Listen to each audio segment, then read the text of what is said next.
I call this a P47, and I just wanted to clarify for you guys. Um, it's basically a Spitfire or a P47 that we're about to look at, depending on how you look at it. When you really look at a Spitfire, you'll notice the tips are not moved forward. They are in the middle of the wing, and they are more sharply rounded. No, this is much more sharp. This will give it less resistance and a better roll rate. In addition, you'll notice if you look really carefully, if I can get the light just right, you'll see that here, along the edge of this, okay, I'm trying to show you in every possible light, that there's a little lip here, and it's been made by this guy.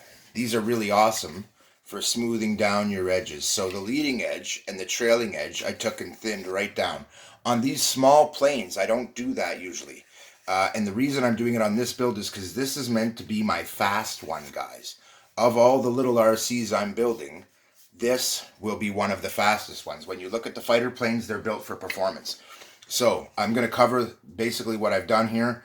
You can see that this has a very realistic shape for a wing. It's straight here, but when you look at it here, it's on a little inboard angle that's slightly different from this portion of the wing at the top. It has a defined top, middle, and bottom of the wing when you look at it from the side. And that is actually a really good thing, guys. And that's what you want to try and achieve when you make this build. You want the shape of it right. Look from the tip, and let me just look, and really it looks perfect to my eye. Okay, then you want to try and make sure they're exactly symmetrical. So you just want to do what I'm doing now and just kind of look from one to one and see if you have this exactly right. Check your profile here. See that you have the back edge right, and it has a slight downturn. Okay, very slight. This should be fairly flat, and then here's your sharper downturn for your lift angle. What you want is this to slowly roll down. You don't want it sharp and straight. You want it to be a slow, gradual roll with a fairly straight edge for the come on of the wind. So the wind's going to hit a fairly straight edge and then immediately curve. That is a good thing, and that keeps low resistance. So I'm going to look back and forth and keep going. Notice how this one is still that straight edge. This is what I'm talking about. That's just from me straightening it. And you'll see I'm just going to grab the very tip of this and bend it down all the way out to the tip, guys. And then I'm going to look, and I see that I've pretty much got that bend I want. The mid shape of the wing has the right shape. The tail is coming down from the right spot. And this is looking good to me. Very good, actually. And I'm confident that these are pretty close to exact. Now we're going to take them and we're going to put them like this. And you're going to compare the profile all the way around. Notice that these lines line up, front and back, which they do. Then look inside and make sure that one part isn't off of the other part, and make sure that the profiles of the two are pretty much as exacting as you can get them. It's good to kind of look at it from every angle. Now that that's done, we're going to take our body. We've got our glue gun heating up. And I wanted to make a couple of points. Now, because this is not technically a Spitfire wing, and it's not technically a P-51 wing, it's actually my own wing design based on the two of those. I was looking at the P-47 and I was looking at doing a Spitfire, and I couldn't really decide which one I wanted to do. And then I thought, well, why don't I do my own wing based on both? It's a P-47 is almost identical to a Spitfire, except there's a difference in the tip.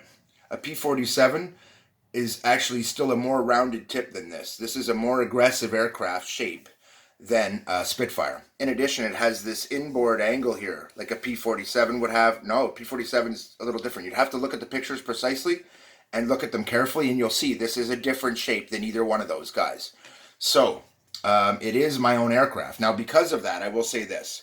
This will fly great as either a P-47 with a P-47-like tail, or as a Spitfire. So I am going to do it as a Spitfire. Now, as you can see, this is my tail. It's not an identical tail to the Spitfire or the P-47, guys, but it is very similar to both, and I designed it to handle well and give me the control sizes that I want and the overall shape that I want, because I'm doing an original design. This isn't a copy of somebody else's design. I'm not trying to get what they did just right and making mistakes. No, I'm designing something very precise that I think is going to be incredible. And if it's half as good as I think it's going to be epic. Only the problem is I already know not only is it going to be half as good as I think it's going to be, it is going to be as good as I think it's be. In fact, the glide test proved that. The glide test for this bore out the fact that it is a very, very lifty wing body with the VG set, and it wasn't without them. Without the VGs, it just pretty much nosedived. Not an actual nosedive, but it came down very quickly and on the nose, which means it's not landing, it's crashing. Most airplanes do that when you have the weight on them. This one, with the VGs, doesn't. It does this and stays and doesn't do any of this. It's rock solid all the way across the body because it has nice equal lift. The wingtips actually have the most lift, which keeps the whole thing rock solid and cruising. It's designed for that. You'll see recurring designs in my aircraft involving VGs. They're not there by accident, guys. You want best slow flight performance, VGs are the way to go. So, now that my glue gun should be warm enough, I'm actually going to take this and put it here on this because it's going to give me the angle I want. I want the angle to sit slightly back. When you look at a P47 or a P51 or any of those, they don't have a perfectly flat angle when viewed this way. They're actually angled slightly up, and I want that. So what I'm going to do is I'm going to lay this here, and this is going to act like a little jig for me on the side of this. I'll show you right here. This lip is going to act like a little jig, because when I set this down, I could have it here, or I can pull it down slightly. Well, that little angle is going to be perfect. So this is going to be my jig, and it also helps me to see the straight tail. And once I glue both wings, I'm going to pick it up and fine tune it and adjust it. So I'm going to do that by applying the glue to the inside leading edge of the wing. Making sure I have it front to back and oriented correctly is a big step there, guys. You don't want to glue it and then find out you've wrecked it, especially after you take this much time to make a nice wing. It's also why I don't recommend you thin it along this inside edge. The leading edge and the trailing edge, yeah, for sure, go right ahead. But you don't want to do that here. And you want to put your hand underneath it and just take as much of that extra glue off as you can, because you don't want it spilling out and hitting your workstation and gluing it to your workstation. That would suck. So now we're going to be careful about where we put it. We got to have the distance to the nose correct. And I know that I want it right about here, guys. So that's what we're going to do. And I'm just going to put the wing on that little bit of an angle, push it together and let it go. But I didn't put very much glue on, and so we got this. But this is actually not a bad thing. All I've done is strengthen it a little bit, and I put so little glue on. This is why I don't recommend a little jig normally to do this, and I've never shown it before. But we're going to do this here, and you're going to see why. But it's because I want to set the angle of this wing very precisely. And I'm going to push the back of it down and the front of it down to get it where I want. And now I'm going to take my fingers along the edge. I'm going to smooth it. And now I'm going to look at it from the side, and I'm going to adjust it. But look at this. Look how much nose area I've left. Look at the proportions here. You can't do that, guys. And I hate to potentially damage one of my favorite wings that I just spent quite a while making. About an hour, just so I can show you guys this. But I also am here to show you guys this, which means if it costs me a little extra time, guys, that's fine. So I just wanted to show you how you can tell just by looking at it what the proportions are. Look at the pictures of a Spitfire, guys. Look at the pictures of a P47, depending on which one you really want to build, and then go from there. And you'll find it works really, really well. So what I'm going to do is the opposite. I'm going to hold all this in my hand, even though it's a pain. I'm going to line up very carefully where I want my nose in relation to my wing. And then I'm going to put this down. And I'm going to do exactly what I said. I'm going to set this on here. And I'm going to press that tail down just to get that little slight upward angle. So I want the front of this wing to be slightly angled up. And the trailing edge to be slightly angled down. You also got to make sure you put the wing on right, guys. This wing doesn't go like that. It goes like this. But for the record, it technically would fly either way. It's just a matter of where you set up your lift profiles and how you go about it. So I'm going to be very careful here, hopefully, while I take off this little bit of glue. And then we're going to set it in place for the final time. And when I do, it'll be good to go because I know what I'm doing and we are going to make this awesome. So I'm going to take this, know that it's my left wing. We're going to put our bead of glue on it for the final time. I always recommend test fitting, checking it. If you're not sure what the angle is, put it on, check it, look at it, and see for yourself if it looks right. Now in my case, this looks perfect. So I'm going to put it like this, I'm going to put it like that. I'm going to make it pretty level here. And then I'm going to take this and I'm just going to write down the inside, but not too much. And now I'm going to look and see if I got my wing correct. And it looks like I did, because I want this slightly angled up. It's a very swoopy wing. And now I can press it down onto here and give it some proper shape. But this will help the wing hold its shape, guys. Check that out. And it's still not quite right, but we're getting really close.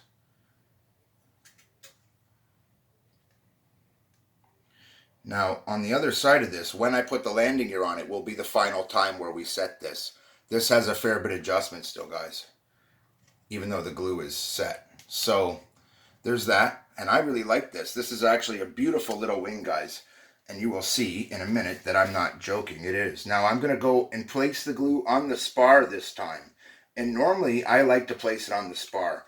And the reason is it's a lot less messy and it allows me to just take the two and put them together just like that. Now I put it the same place on my little jig.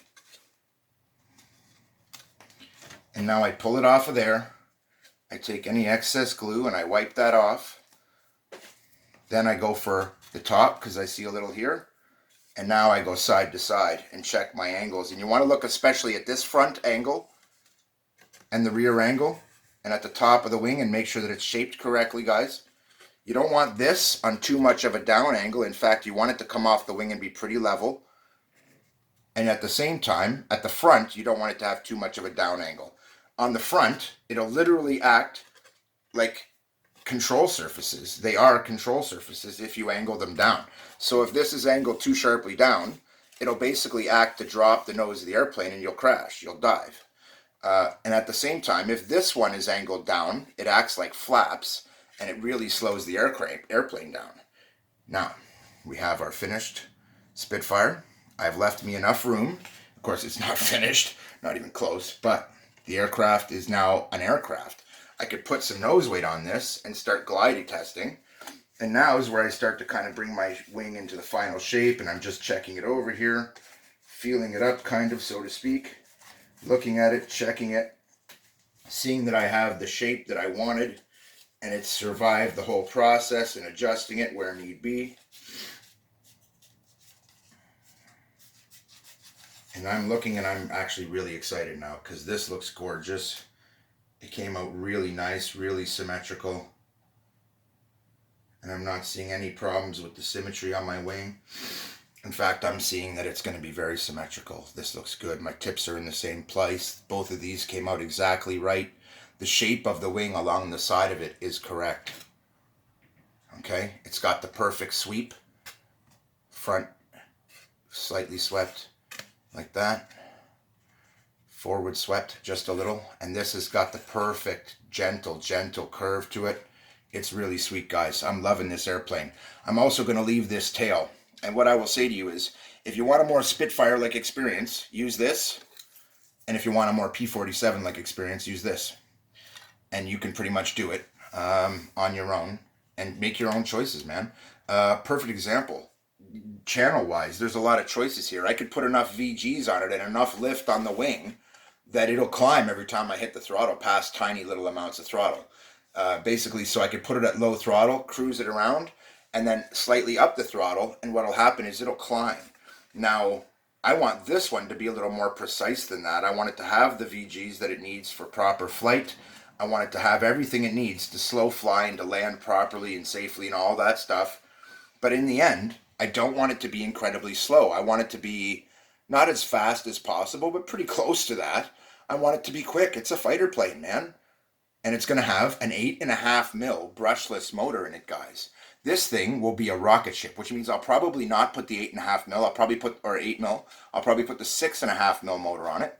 which was actually my plan. As I said earlier, this will get a 6.5 mil. That's why, so it won't be too insane. Um, but it doesn't need to be high RPM. If I put a 3000 kV on this, you might find uh, you made a mistake. You put an 800 kV on it, you might find you made a mistake. It all depends on what your expectations are and what your goals are, and then go by that. So in my case, I want it to be fairly fast, but still be able to slow fly. I want it to make enough lift to carry all the weight of the RC gear, and then not climb hard when I just put on the throttle. I want it to fly straight and quick. And that is what it's looking like I'm going to get here. Also, when you compare this way, you can see that I got it right. The tail is dead straight vertical when the wings are dead straight level. And I want to see here if this dynamically balances, which it really should, unless I've made the glue wrong. The problem is, if you want it dynamically balances, you have to CG first. See that? The wingtips are sitting perfectly level, guys. Bring it down, it should come back to level. Bring it down, it comes back to level. This is actually perfectly dynamically balanced. This wing is one of my favorites. I haven't even gotten to fly it yet, but in glide testing, I glide tested it until I broke it and ripped both the wings off from hitting objects. They cracked right here. And we're an easy fix to make a new wing, but it made me make a new wing. And I was a little worried about my ability to reproduce this wing perfectly. Luckily, I kept my template, and I just traced it out, cut inside the line I traced, and that way you get the same exact shape and size. So this has been rebuilt, and now that it has been, I'm going to be really careful with it, because I'd like to make it 4-channel with a light kit, and I'd like to put little teensy tiny retractable landing gear on it, so that it actually has retractable landing gear, because all these models are really nice gliders, which means they land really well, guys. That being said, I'm going to cut this video. I just wanted to show you guys where it's at here at RXD, and exactly what I'm doing. I'm also going to show you guys my little stand I made for myself, because, you know, I'm an engineer and stuff, and this is easy. And it's just a camera tripod I modified so that I can have it showing everything overhead. And this is just a little hint of some of the designs that are coming at you from RXD here in Ottawa, Canada. Proudly Canadian here, every employee. Of course, I'm the only one, so that makes it easy. And oh, on this one, look at the shape. See the size of that? We're going to show that in a future video, but that's too big, and we're actually just going to trim it right here. But in the end, great little build. This is going to be a wonderful aircraft. Look at the profile on it. It's not perfect, guys, you might think. But when you look at it, in-flight trim is what matters, and it's looking like this is actually going to be really nice.